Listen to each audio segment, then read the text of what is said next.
In this video, I sat down with Sharon of Digital Nomad Quest to talk about her experiences building multiple streams of income, expanding on her rental portfolio, quitting her job, and traveling the world. If you guys are interested in those topics, you're going to want to check out this interview. Coming up.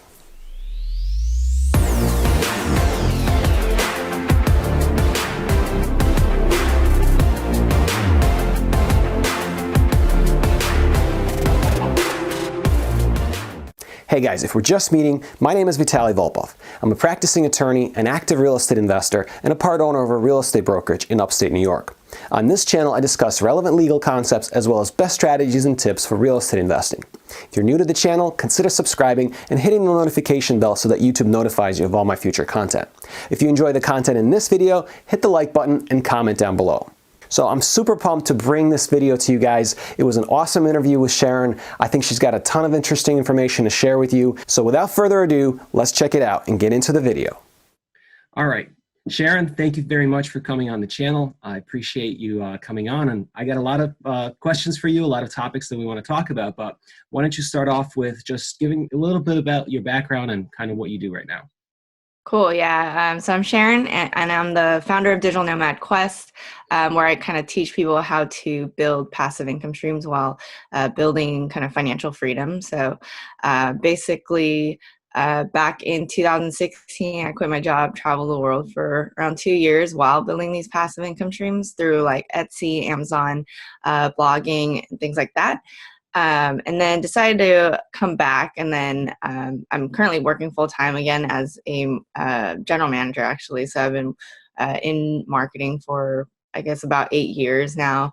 But yeah, I came back for several reasons. I still kind of want to, in the future, maybe go out there, but like that's kind of my story. And now I'm just trying to teach people how they can do the same. Awesome. Awesome. That's really cool. So, I didn't know what digital nomading was. I'm sure a lot of people watching this video probably don't know either. Do you want to just explain that a little bit? Yeah, definitely.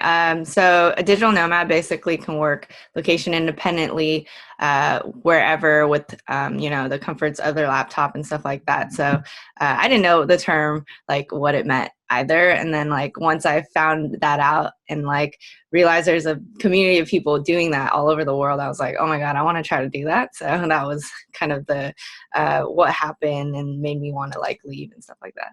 Gotcha. Okay. And so when did you actually leave your job to do that? So I think I quit close to when I left, like May 2016. So yeah, let him know like beforehand, but my boss, he ended up letting me work part-time remotely for a little bit. So I did take like 3 part-time remote positions before I transitioned to completely building passive income. So I was like doing those while I was traveling. Okay. And what type of work were you doing at the time? Yeah, it was all marketing. So, I've just been in digital marketing for a long time. So when I was like, I knew that I was going to leave and like build passive income streams, I was like, maybe I should take some remote positions just in case. So I was like looking on like Craigslist and stuff like that and applying to stuff. So I had one like from a referral to like create ads for my friend basically for his company sort of thing. And then the other one was like I was doing Facebook ad management and like creating creatives for them as well. And then my full-time position turning into part-time. So I had those 3 going before I transitioned completely to passive income. Gotcha. So do you think it would be tough for someone who's not already kind of in the marketing or the online field to, switch over to that and to try digital nomading? No, I don't think so. I think especially like if you're going to do passive income streams, like all of these can be learned. I also think like online skills, if you want like, remote positions versus like you want to build passive income streams, like I feel like everything can be learned on YouTube and like, taking different courses and stuff like that. Especially with digital marketing, you could essentially build your own website and then like start getting traffic on that. And that's already part of your portfolio, right? And you can start taking on people as clients, maybe for free at first to build up your portfolio. So all of this stuff can be learned online. So I feel like anyone who maybe doesn't have any skills currently, they can actually pick it up pretty quickly. Yeah, makes sense. And when did you learn or decide that you wanted to do that? Yeah. Well, so if we rewind to like 2014, I went on this month-long solo Europe trip, and then it just like really inspired me because I met so many different people from all walks of life. They're all like pursuing their different dreams, and I was just like, I live in this bubble, like in the Bay Area, where everyone's just chasing success and like climbing the ladder. Well, not all people, but like, you know what I mean? It was just like one type of person in the Bay Area kind of thing, where I'm like, Yeah. you know what, like, I should try to leave and see what else is out there, because I've been living in the Bay for like 20 something years type of thing. Um, so I feel like that really inspired me, and that made me think about how can I do this like more long term versus like, let me just do like a one-off 2-week trip and then come back, because I feel like the experience is totally different.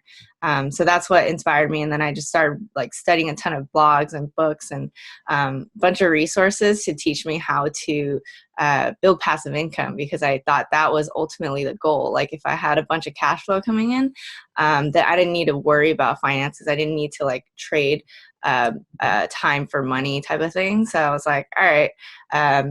Also, like Rich Dad Poor Dad 4-Hour Work Week obviously like inspired me a lot with that. So, you know, just doing all that self-studying on all these resources, I just started taking action, started trying like Etsy and Kindle and stuff like that. Also like started my own blogs. And then once I saw like some money coming in, like not even that much, I was just like, that's enough proof for me to be like, you know what, let me like try this out. So. Right. Okay. Proof of concept with that, right? Yeah, exactly. Gotcha. So how long from 2014, when you first started looking into it and started trying some of these things, how long before you actually made some money doing it? I feel like I started my blogs and then my passive income streams around 2015, I think, like end of it.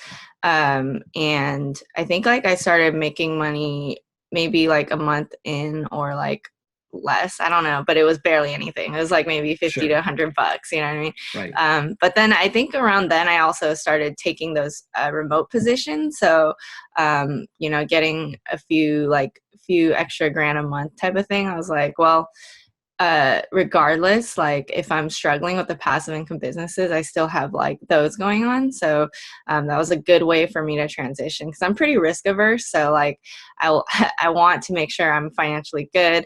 I even booked like 6 months of accommodations and flights out, like when I before I even left. So I already knew that like I was pretty safe. Also, my parents have a place in like Hong Kong, so I could like chill Right. there for a little bit too. Right. And That so helps. that was Yeah. pretty good. Yeah. And so when you kind of traveled, so where did you go? Yeah, so I went all over Europe and Asia. So like 6 months in Europe around, let's see, like Athens, a month in Athens, a month in Bucharest. I started off in Stockholm, went to Lisbon, Berlin, London. So I try to do like a month at each place, and then sometimes take like mini trips, because I felt like you need kind of a month to like just chill there and like see how the locals live. That's like how I like to travel. I prefer not to just like see different attractions. I'm just like, I want to like talk to people and Sure. like, you know what I mean? Yeah. Yeah. And then after that, I went to Asia, where like I went to Korea, Taiwan, Hong Kong. Also went to like Vietnam, Thailand, just like so many different places. I came back to the US and traveled like 6 months within like around US and Canada, and then went back out to Asia again. So a total to almost like 2 years basically. That's awesome. I mean, that's really, so, you know, people that I'm around, people that do real estate investing, people that watch my channel, you know, I think the ultimate goal for most of those people, and they tell me, is, you know, they want to not have to work or not be forced to work, and they have the Mm-hmm. option to work. Mm-hmm. And they, you know, they want to have passive income coming in and travel or explore and, you know, enjoy experiences and all of that. And you've been able to do that, you know, already at some, you know, for at least a period of time. So I think, you know, that's kind of a dream for a lot of people that not a lot of people are able to fulfill. Mm-hmm. So I'm curious. So when you were traveling, so what about the language barrier and all of that? Like, how did you communicate with people? It wasn't a big deal. I feel like a lot of people knew English. Maybe some of it, maybe some people couldn't speak it that well, but like be able to find people who could like speak it. For example, in Athens, maybe like there's less people who could speak English there, but like my flatmates all spoke English. They were all from different countries. And then, yeah, it wasn't too big of a deal. I usually try to meet up with like other nomads. So those obviously people, mainly digital nomads will be able to speak English usually. So that wasn't too big of a deal. So is there like a community that, you can connect with online somehow, and then, okay, these folks are going to be in this country, or was it just friends and networking? Yeah, so actually there's a Nomad list. So I bought like this thing where you get access to like the Slack channel where it's all nomads, and then they have like different channels for each city. So you can like join a new channel and be like, hey, who is here right now, and then meet up with those people. I also joined like Facebook groups. That was really helpful. So like some of the closest friends I've made from nomading were through Facebook groups. So when I was in Bucharest, I went into the Bucharest Nomads like Facebook group and was like, hey, is anyone there? And then ended up meeting like, 3 of my closest friends. And we still like talk to this day. Like I'm making a course with one of them, and yeah, it's pretty cool. Nice. Yeah. Awesome. That's really cool. So obviously you're pretty young, and you were, fairly young at the time that you did this. Do you think that it would be a more challenging thing for someone who's older, who has maybe a family at home, to be able to not necessarily travel, right? Because we're just talking about leaving their job and, trying to live off either freelance income or passive income. So you're saying like how difficult is it for other ages type of thing? Or? Yeah. In your opinion, do you think that being younger, makes it a lot easier? Can you even do it if you're older, I guess, is the question. Yeah. So it is nice when you don't have like the obligations of a family and stuff like that. But I have met like digital nomad families, like, or I've spoken with them, and I've even interviewed like one where, they prefer that lifestyle. They prefer to bring their kids along and stuff like that. And because anyone can make money on their laptop now, basically, like the internet has provided all these opportunities where anyone could do it. I feel like with no skills, like they can start learning how to build it if they're like passionate enough and persistent enough that they want to build that lifestyle. I think anyone can do it. It just depends on like your personality. Like, do you want to bring a family along with you, or do you want to have roots? That's just kind of up to you. Yeah, that makes sense. So let's shift a little bit and talk about your different passive streams of income right now. Yeah. What do you got going on, or what are you working on? Yeah, for sure. So my main ones, I would say like Etsy, Amazon FBA, Merch by Amazon, and then like my rental properties, as well as affiliate marketing. So through my blog, basically. So I'm currently more focused on like the latter two of like rental property and kind of building up my brand and teaching people how to build passive income. I think like building up a brand is like one of the best ways to make passive income. So yeah, I'm focused on those, but like the other ones are doing well as well. That's awesome. And actually, so I'll drop a note on this too, and I'll put a link in the description. You just, I just watched a few of your videos on your YouTube channel talking about that, building your brand and kind of how they can benefit people who want to create passive streams of income. And also the awesome video you did on, the 7 questions you should ask yourself before deciding whether or not you want to quit your job. I thought that was excellent. So I'll put a link in the description of this video as well to that. So Sweet. Thank you. Sounds thank good. you for Thanks. making that. Yeah. But let's talk about your rental property. So now, do you have more than one now? So I have one in Antioch that cash flowed me really well. I'm getting 2 in Texas. Awesome. So it's in escrow right now, but so one's a 4-plex and one's a single family. So see how that goes. That's great. So tell me about the first one, the one you currently own. Kind of, how did that deal come about? What's the details or specifics with that? Yeah, so for that one, I feel like my parents did most of the legwork. So basically, they got in touch with my friend's parents who like invested in that area and was like, hey, like, do you have an agent contact and stuff like that? Like, tell me more about all this. So then that agent provided like property management details as well. And like they found a deal that like they sent over to my parents, and they were like, oh, Sharon, do you want to like invest? And I was like, all right, sure. I was like 20, like 21, 22 when it closed, I think maybe, or yeah, 22. And then, yeah, so it was like pretty straightforward. They put an offer, it worked. And then we did have to do like 13 grand of renovations or something like that. But also my brother helped with like half the down payment at the time, and then I paid him back, but like he didn't request like anything with that, and he didn't put his name on it or anything. He's just like a nice brother. That's awesome. Good yeah, brother. Yeah, right. So yeah, I don't you know, have that with my brother anymore, because I paid it off like or whatever. And it cash flows really well. That's great. So you said, I'm not familiar with your area. You said it's in California as well? Okay. It's an hour, like more central, I guess, but Okay. it's still, so we have like a BART thing where it's like our little, I guess, subway station or whatever, and that connects to Antioch now. So that's another factor that I was like excited about, because they hadn't built that station yet. So it was coming up. And then I knew that like people from SF and stuff would probably start like moving that way. And then, you know, like living there because there's a BART line there. So.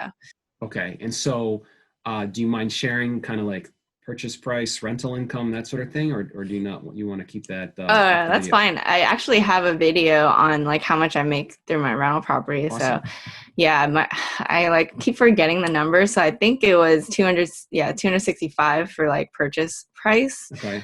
I think my down payment plus like my renovations ended up, and like closing costs and everything ended up being like 73K or around there or something like that after everything. And then I think those are the numbers. I'll probably share with you the video.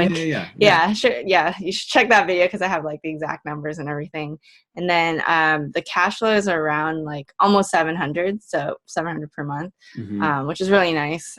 For sure.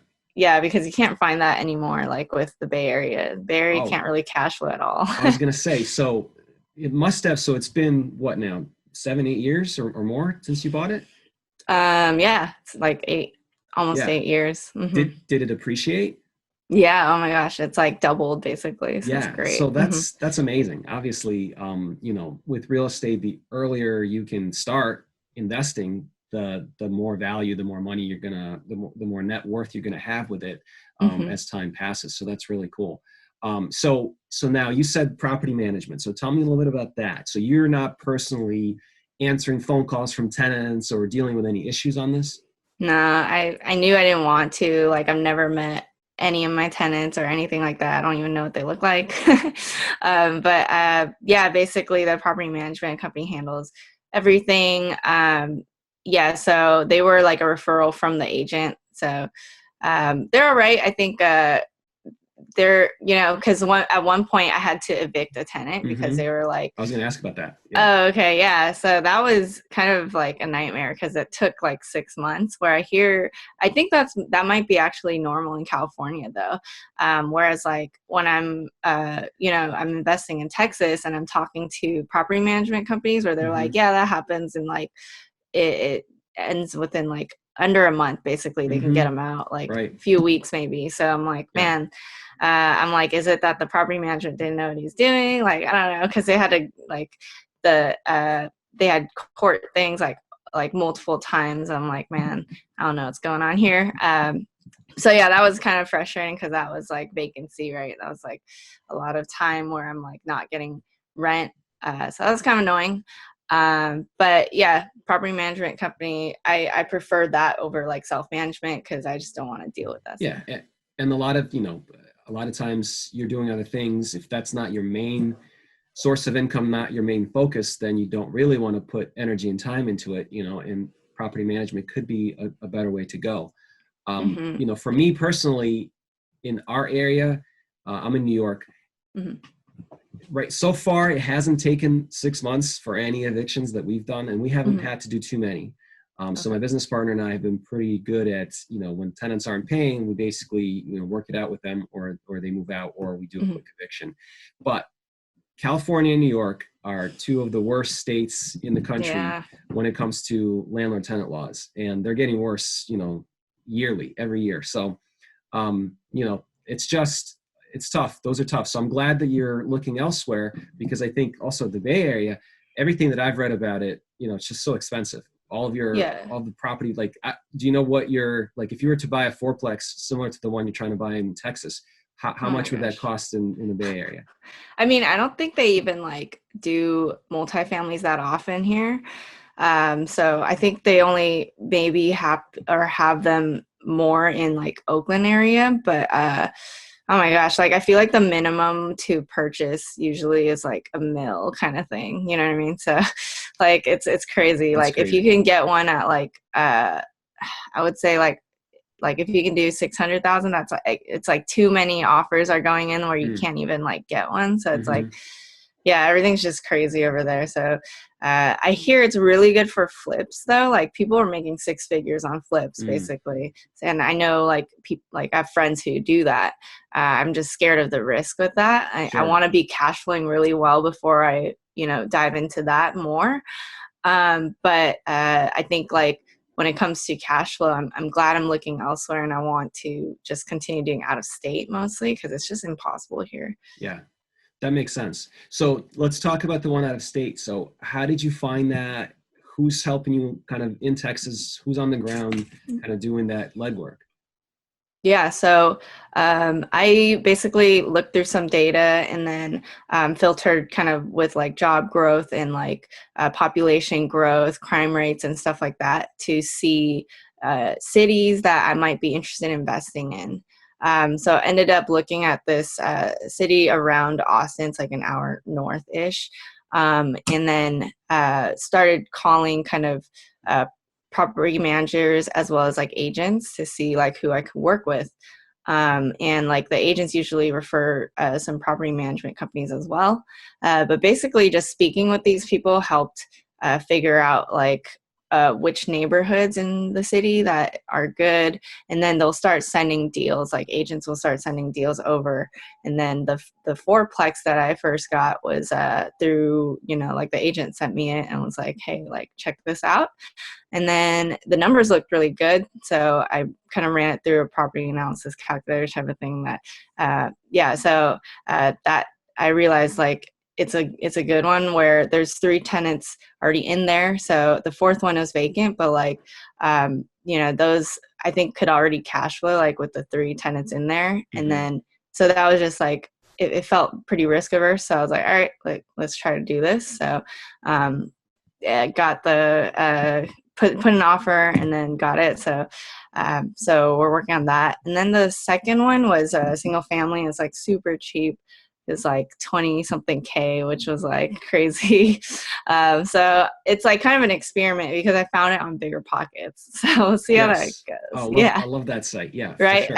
Yeah, I've been on Bigger Pockets, I don't know, 5, 6 years now, and Oh, it's awesome. Yeah, for everything, anything relating to real estate.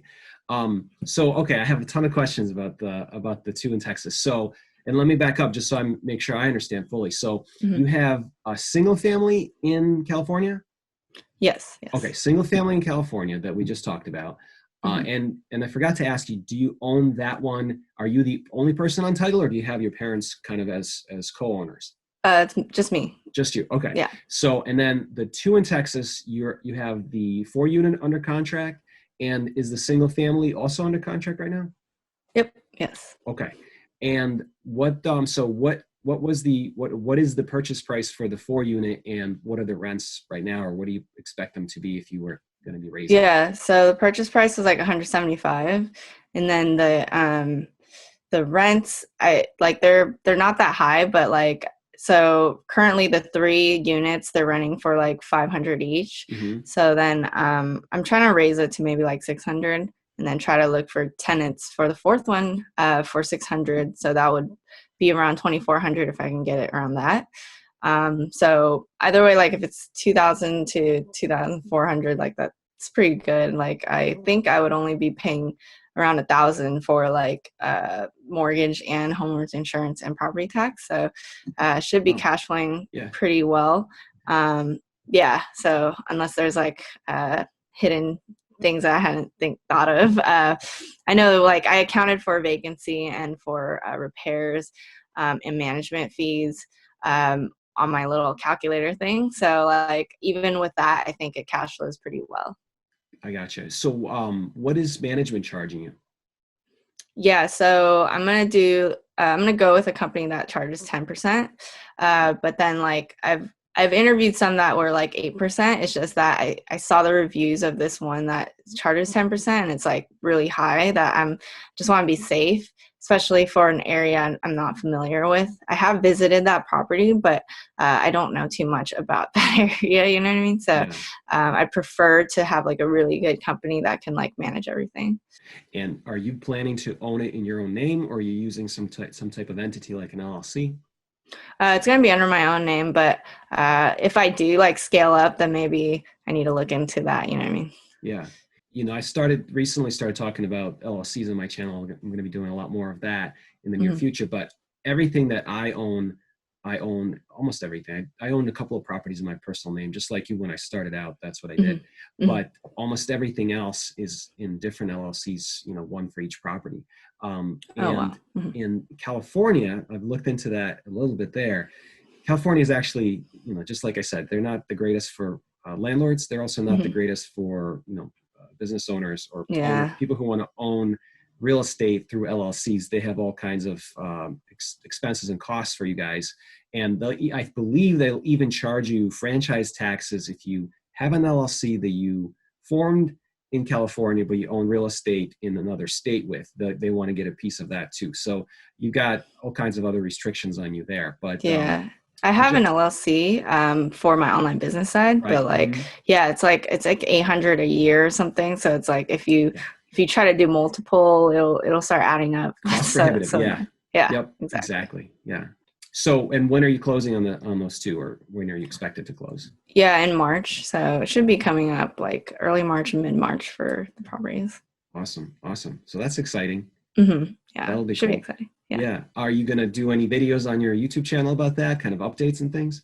Yeah, so I've been documenting the progress, but like we're actually making a course on out-of-state rentals, like me and my boyfriend. So awesome.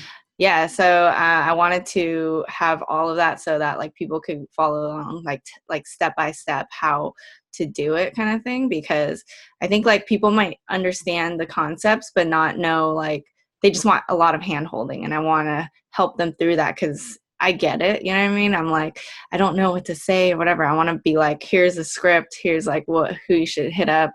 So that's the plan. And then I hope that I'll be, you know, putting out a lot more content around real estate later. I'm doing a blogging series right now. So it's going to happen later with the real estate stuff. Totally makes sense. So let's talk about your other, you know, passive income sources. You mentioned some of them. You mentioned Etsy. You mentioned blogging and other things. So talk a little bit about those and kind of what's involved. Because I'm not really. I know what Etsy is, and kind of somehow I got there on their spam email list, and I just keep getting emails from them. But I never knew you could make money on Etsy. Yeah, so Etsy's kind of a marketplace where you can sell like handmade goods, but a lot of people don't know you can sell digital downloads. So that's what I do. So I sell like Photoshop templates and Microsoft Word templates, and it's super hands off, right? Because you don't need to print and fulfill orders or anything like that. So it's super hands off, where anytime someone purchases a listing, they get it automatically kind of delivered to them because it's a digital file. So then I make passive income that way. The maintenance required is basically the customer support. So I get email or like messages from time to time, but it's not a big deal. I just answer it through my phone. But like other than that, it's really passive. Do you want me to go into other passive income streams? Yeah, sure. Sure. Okay. And then Merch by Amazon is basically where you upload like shirt designs, and then they will kind of put that on like custom hoodies and sweatshirts and tees and all of that. So you put that up on Amazon, and whenever people purchase from you, they will actually be the ones who will print and fulfill your orders. So it's like super hands off again. I would say actually Merch by Amazon is the most hands off, because like they pay you out in royalties and you don't need to do any customer support. So they're the like, I guess, front facing ones for the users to interact with when it comes to support. So it's just like super hands off, and you just get paid monthly. That's awesome. So, but do you need an audience in order to do that? Like, how do you even get started with something like that? Yeah, so I think with both Amazon and Etsy, I try to rank in the marketplace. So you kind of do some SEO work and like work on your titles, your keywords and stuff like that, in order to try to rank there. But then like Etsy, I feel like there's more of a chance to really brand yourself. So you can put a brand name on like your Merch by Amazon stuff, but like Etsy, you get your whole shop look and like your cover photo and all that stuff. So that's where you can get that brand awareness, I feel like. So I try to do that with my shop there. I also do like Amazon FBA, so it's kind of similar, but like there's a little more work with that, and then you have to spend some money with that. But I found ways where you can like spend less, and maybe like, because some people spend like, you know, a few $1,000s or like tens of thousands of dollars on their first like one product. I just spend like a few hundred type of thing. Like, you know what I mean? You can do that basically working with Alibaba, and then, you know, like you don't have to use Alibaba, but you're like just trying to find manufacturers that can create products for you, and like you can check it out, test it out, and then private label them to be like your own brand, and then basically ship product over to the Amazon warehouse. And same thing, where whenever you get orders, they're going to be the ones who help like fulfill the orders for you. So in a way, it's kind of passive, where it's like once you find the winning products, all you just need to do is like hit up your manufacturer and like replenish it when it gets low.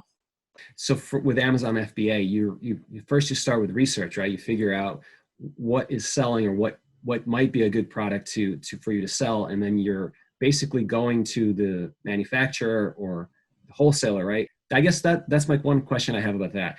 How so you have to buy from the manufacturer first, right? Yeah. So when it comes to like, there's drop shipping, and there's also Amazon FBA. And drop shipping is the one where you don't even really need to invest in your own inventory, because you can kind of whenever you get orders, you just like have the manufacturer like ship it over. So that's that would be through like Shopify and stuff like that. So I had tested that out, but I'm not trying to do that anymore, just because the shipping times are so slow that I don't want like complaints. But Amazon FBA, yeah, you got to purchase it and then get that shipped to the warehouse. And then they're going to do the fulfillment for you. And you know that like it's going to have good shipping times, because like Amazon's doing it. So. All right. And so so right now, how many passive income streams do you have that you sort of can Yeah, count I on? mean, technically I have like over 10, because I sell on a lot of different platforms. And I also have my site where I'm doing affiliate marketing. And then I run ads on and stuff like that on there. So I make ad money and like affiliate marketing money. I make course sales, stuff like that from my brand. So that's what I'm focused on more so, building up that content and building up that brand currently. But yeah, because I sell on a lot of different platforms, it's like over 10, and also the real estate investment. So there's just like a lot of different ones going on. And I really believe in diversifying your portfolio. I know a lot of people prefer to like focus on one, and I do think that's actually probably the better way when it comes to like building up something and then like maybe moving on to the next one. But I like ended up dabbling in a lot of different ones, and they all worked, right? They like they're each like, a lot of them were producing like a grand a month type of thing, right? So basically, yeah, I feel like whichever one you try to do, like it's going to work if you focus and kind of build that out first. And then if you want to diversify, like move on to other ones. Makes a lot of sense. I can definitely relate to that, to, doing multiple different things and kind of, doing different ways, but it's, similar. A lot of it is real estate related, but, I also have my legal job, and I have, some other side streams that I'm utilizing. So I'm definitely with you on that. I think that having multiple streams of income is extremely important. But so given that you have all of this going on, how are you balancing your day job, right, which you now have, Mhm. and all those other side projects? Yeah, I feel like I really enjoy working on my side projects. So like after work, some people will be burnt out, but like I want to work on my stuff. So I end up working on it like weeknights and like weekends. And yeah, I mean, I just try to hustle on that because it's important to me, and I do want to build it up and like have the option to peace out when I want to, type of thing. Yeah. So like.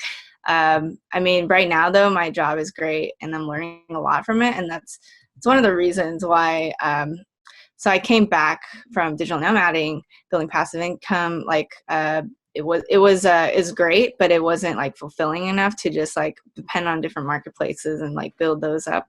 And just like, I wanted to work on something with more purpose and like build up like a brand and be more impactful. So I also wanted to gain more skills and stuff like that. So I came back to the Bay, took a job, and like I wanted to do that to grow my skills in marketing and stuff like that. So that's why I've been like enjoying my job, and I have no complaints. Like it's been teaching me a lot. So. Great. And so you're currently working for an app startup, right? The company's developing an app or has developed an app. Yeah, it's called a Vispa. So it's like this social media app. So we're trying to be all about vibes. So it's all about like how you feel and like how other people are feeling about certain topics and stuff like that. So that would be like, we're gonna have a launch in like March. Yeah, so it's been going really well. Like I actually really enjoy it because it's kind of like we're building it together. So basically like it's kind of like an entrepreneurial type of thing. Right, So right. yeah, that's why like I feel way more attached to it. And that's why, like if it were any other job, I'd be like, man, screw this, like I'm gonna leave or whatever. Like, but this one, it just feels like we're building something together. I'm learning a lot. So yeah, I'm definitely like, I'm planning to stay here for a bit, you know what I mean? Cause it's pretty cool. And I still have time to like work on my own stuff afterwards. Great. Yeah. That's awesome. So that actually makes me think of something else. So your entrepreneurial kind of mindset, where did that come from? Is that something that you grew up with? Were your parents that way, or did you just sort of learn it along the way? I think I've always been kind of entrepreneurial. I feel like so for example, I'll play like video games and stuff like that. And like the way I play it is like pretty like, let me sell this stuff or like whatever. Let me flip these items. Like in Diablo 2, like I'm like, let me trade or like, and like come up with my items. It's just like ridiculous. But like I enjoy like that entrepreneurial, I guess, game sort of thing. Like I treat it kind of like that. And yeah, it's just fun. So I guess it's always been in me. So what are your goals then? So like, do you want to get to a certain monthly passive income? Do you want to have a certain impact? Kind of what, short term and long term, like where do you see these things going for you? Yeah, so I do want to increase my passive income. I think that like ultimately being able to help others who can who want to do the same. Like for example, I have an Etsy course, and then one of my students recently was able to open her shop and then make 6 sales within her first week. So I was like, it just felt really good to be able to help people trying to do that, because she was trying to be a stay-at-home mom and stuff, and she's like, oh my God, it's like all now possible. So it's like, I want to make sure people understand that there's a lot of opportunity out there to like, build up your financial wealth kind of thing, and feel like you have choices in life versus like I'm stuck at this job. So like for me, right, I am working a job, but it doesn't mean that like like I want to do that because I want to be at the job versus like I need to make ends meet. So I just want to show people that you have freedom and like you can build up these passive income streams toward it. So I think that's like my ultimate goal right now, is to build up my brand to help people like do the same, because it can really like change your life. You know what I mean? For me, right, I feel like I have choices always now, like versus, oh my God, like I'm going to be stuck at this job till like I'm 60 or whatever. That's what I was feeling before I left and traveled and built passive income. Now it's like, I want to be at this job. And I know that like, if I want to retire or whatever, like I can, like in the future, you know what I mean? Like I like technically, because the expenses are low in other places, like I could probably like just retire, you know what I mean? Right. Because like the passive income cash flow definitely covers my expenses, lets me save money too. So it's just like that freedom changes a lot of your mentality too. Kind of, it just makes you feel more open and free and not like grumpy. Like you can be more optimistic about life. Yeah, for sure. Yeah, I'm with you. All right, cool. So I do want to ask you a couple of questions about kind of recommendations for other people, and how they might be able to do what you're doing. Obviously, check out Sharon's blog and check out her YouTube channel and all of that. But in terms of learning things, like what platforms, what resources should people look to learn these things? Yeah. So in the beginning, I would obviously recommend like 4 Hour Work Week and Rich Dad Poor Dad in terms of mindset. Definitely check out my site, because I created this like passive income starter toolkit thing where I think a lot of people have trouble figuring out which one to choose, because they're like, oh my God, there's so many different passive income streams that I could pursue. Which one should I do? And I feel like it depends on like the amount of time you have, the amount of money you have, the ones you're passionate about, what your strengths are. So like I did this like flow chart based on that. So like that will help you decide which one's for you, and it'll explain all the different ones. So I would definitely check that out. And I feel like a lot of, resources are out there, like my channel, my site, but also like you can look it up on Google and like YouTube and stuff like that. So that's what I did when I first started out. I was just like scrambling away, like looking for information. So there are free resources out there. I do recommend getting courses now, because back in the day, like I would be scared to put money into stuff like that. But like I realized the amount of time I could have saved, right? Like after taking those courses, I'm like, oh my God, I've just been like kind of stuck and like not growing because I wasn't taking those courses. So like back in the day, I should have probably bought courses right away in order to like grow my income streams faster. So I do recommend getting like paid resources.